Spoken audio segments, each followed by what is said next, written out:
হুম, আশা করি সবাই ভালো আছেন। আমরা ইতিমধ্যে দেখেছি ডাকসু নির্বাচন সম্পাদিত হয়েছে। এখানে জমা শিবির 80% ভোট পেয়ে 80% পদ দখল করে নিয়েছে। বাদবাকি আদার্স দলগুলা পেয়েছে 20% ভোট।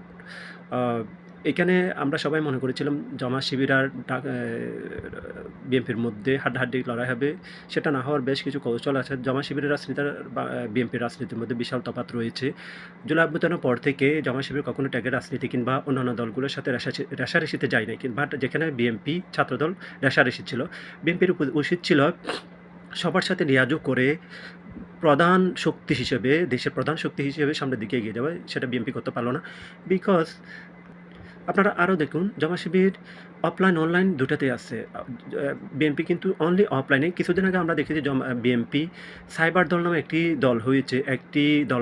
একটি সংগঠন দাঁড় করিয়েছে যেখানে যে কমিটিতে যারা স্থান পেয়েছে তারা জানে না সাইবার জিনিসটা আসলে কী। তো এই ধরনের কমিটিগুলা করে লাভ নাই।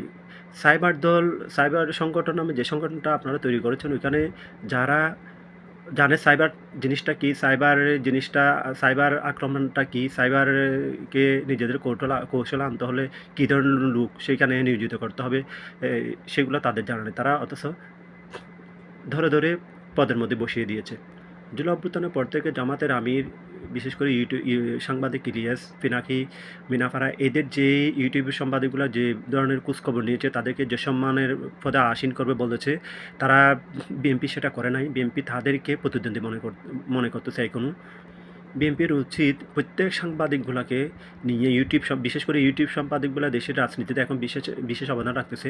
সেখানে বিএনপি ওইসব ইউটিউব সাংবাদিকগুলার প্রতি বিরূপ আচরণ করতেছে, বিরূপ মন্তব্য করতেছে। যার কারণে ইউটিউব সাংবাদিকগুলা এখন বিএনপির প্রতি নাখুশ হয়ে তারাও জামায়াত শিবিরের পক্ষ অবলম্বন করতেছে। আপনারা আরও দেখেছেন ডাকসু নির্বাচনে জামায়াত শিবির 15 কোটি টাকা খরচ করেছে। যেখানে